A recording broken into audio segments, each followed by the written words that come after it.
Hello, it's Reality Josiah here, and today we are reacting and making predictions to the new Married at First Sight Matchmaking special. We start the episode with Pastor Cal and Dr. Pepper on the beaches of San Diego, California. During this conversation between the two of them, they really wanted to emphasize that they just know that these couples are looking to find love. Something that we have definitely had a big issue with in the past, and that these couples are definitely not going to do that and are going to put the work in and are ready to be married. Good start. I'm open to it. Let's see where it goes. It definitely is weird seeing only two experts do the matchmaking this season, but for me, they make it work. Before we get to the new couples here, there are a few things that did stand out for me. Dr. Pepper mentions continuing to look at women's underwear. That's so weird and gross. Like, what? Ultimately, it seems like, from my perspective, that the experts made the correct initial reads about their insight on all of their one-on-one meetings with the contestants. So I think that's something that they definitely did right this year. I do think there are a few couples that might have been able to be matched slightly better, or just maybe should not have been matched at all. But ultimately, I'm feeling pretty optimistic about this season. So we'll see. The first couple that was matched was Lindy and Mark. From this episode, we learned that Lindy is a high-energy, adventurous person. She grew up in a super religious household where she couldn't dance or listen to music, very intense. She said that she's grown out of that and has really just become very outgoing and just wants to go out and see the world. So she described herself as very funny. She really wants to have kids. When Dr. Pepper went over to her house, we see that she has a freezer full of alcohol. She needs someone who can de-escalate a situation so that when she is overly emotional, he will be able to bring her down a bit. She definitely wants the physical sparks. She wants the banter and teasing, and someone that she can just do fun things with. A true partner. Miguel is a nerd, really into Dungeons and Dragons, has had long relationships in the past, which is good, but even during those relationships, he's always thought about marriage going into them. His brother described him as the most masculine, feminine person he knows, but he sees himself as more maternal. He said that he's not lonely right now, but he wants someone that he can spend his life with. He was a cute kid growing up. They showed pictures in the episode. He explained that his dad and friends would make fun of him because he was so in tune with his emotions. He thought he would be married at this point in his life. I really like both Miguel and Lindy. I think both of them have a ton of potential here.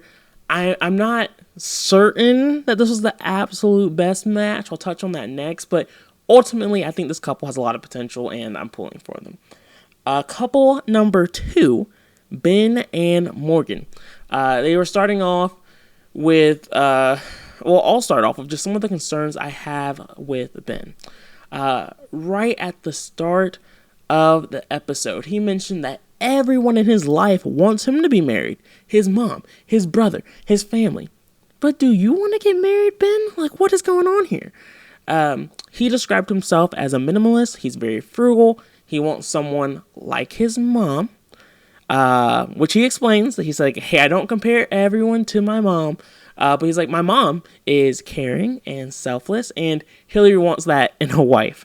I agree with him that, like, definitely he mentioned that one of the hardest parts about dating right now is that everyone is talking to 10 people, and he is a lot more traditional, and he doesn't want to waste time and money on all of that.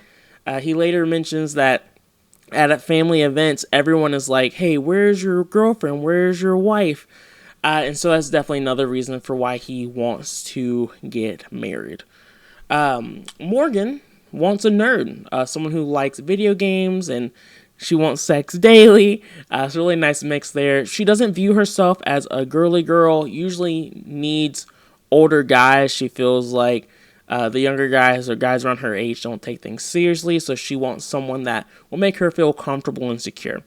someone who'll bring a routine into her life and, just make sure that she's in a place where she's steady and stable. Also, someone who's health conscious and is in a good place in their career as well, which kind of goes with like the secure and comfortable piece. At first, I thought Miguel and Morgan would be the perfect fit, and honestly, I still do, but I totally get it with her age restrictions and things of that sort. I'm assuming Ben makes a little bit more sense for her there. So, solid second pick. For me, both couples here seem nice and structured. Ben is super frugal, so I could kind of see that causing some problems, but Morgan seems pretty simplistic, so ideally that might not be that big of an issue. Both are very much so in shape. They both seem strong and stable. I feel like we didn't get to know the real Ben yet, so I'll be interested in seeing him develop through this process. So yeah, we'll see where this one goes. Couple number 3 that was introduced is with Alexis and Justin. Justin is a very tall man at 6'10". He says that it's very hard for him to find the right mental connection with women. Everyone interested in him just wants to see if he's packing or not, which is interesting. He wants someone that will continue to motivate him and be positive, so we can hype him up and be goofy and outgoing. He wants to be a real team. He said that he can definitely be very direct with his partner, and he's careful with his tone. Just since as like a big tall man, he's had to learn how to do that and make sure he's not being too intimidating. As a fellow big black man, but more sandwich style, less hot dog tall, I totally get where he's coming from with this, and I think he's being very genuine there. Alexis describes herself as more of like an old school lover of like 80s, 90s R&B music. She feels like a lot of people don't want monogamy anymore, which is strange that she feels that way since we learned during the episode that she has denied 3 proposals. We can dig into that later, but she wants someone who is tall and athletic like an NFL linebacker.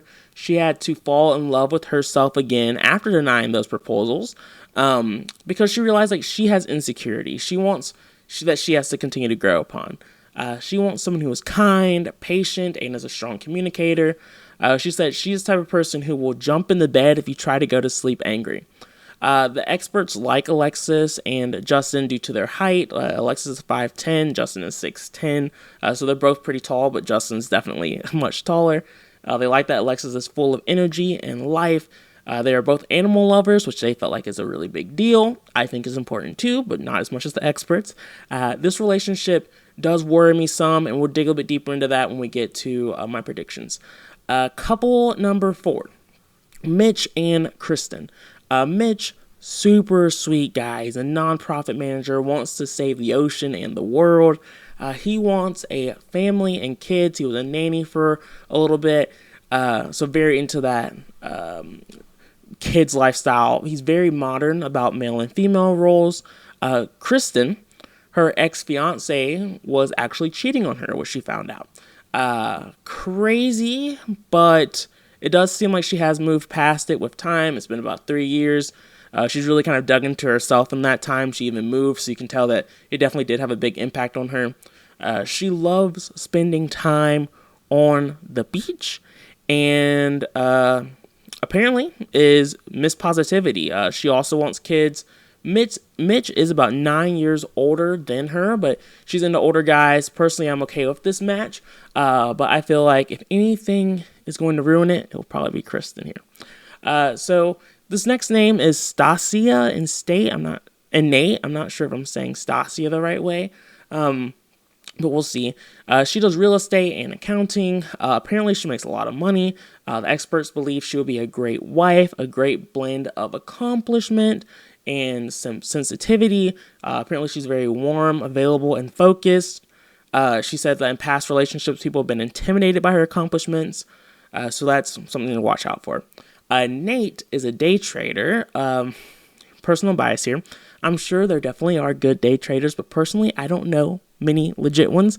I know some that have hit it big, but still a little bit of a sketchy space for me. But it does seem like he's had a lot of success in his career. He's also very focused and has a lot of ambition. Apparently, Dr. Pepper mentioned that he has had a lot of very good-looking exes. Experts They believe that this could be the power couple that both of them want. So let's jump right into predictions. For Stasia and Nate, I'm going to say no. I don't think Nate is as successful as he portrays, and I don't feel like he is as adaptable as he portrays. I feel like I can see them clashing a lot on a lot of little things, and really neither of them being willing to budge on them.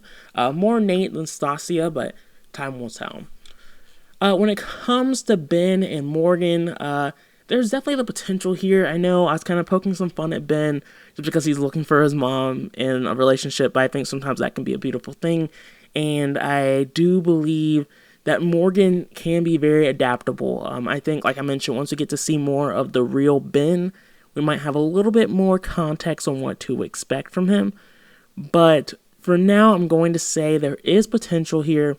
I'll say yes for now, but very close to no. Couple number 3, Mitch and Kristen. Mitch, like I said, is a saint to this earth. Kristen seems really nice, but I don't know. During those conversations that we had during the show, I felt like there was a bit of an edge to her. Like I said, I think Mitch is great, but I don't think Kristen is really ready yet. I can see them fighting over very simple things. Mitch is really into recycling. I'm sure Kristen recycles, but maybe not to the same extent that Mitch does. I just don't feel like this is going to be the best match for them both. Couple number 4, Alexis and Justin. Like I said, Alexis has turned down 3 proposals? No way. No way. Justin was fantastic. Justin started tearing up when he thought he wasn't going to get selected for the show, and he was even happier when he found out he was. I don't trust Alexis here. I think she's going to be the villain of this season. It's the perfect setup. Super nice guy. Girl who has a rough history already. I don't see this one working out for her. And then couple number 5, last but not least, Lindy and Mark. I love both of them. I'm going to say yes here. I have both down as just super good people. Hopefully they mix well. I do have some concerns of Lindy. Will she always be this bubbly and happy? The truthful answer is no. So we'll see what she's really like when that kind of guard goes down. But Mark seems really chill and adaptable. So ideally he can handle her at her best and her worst.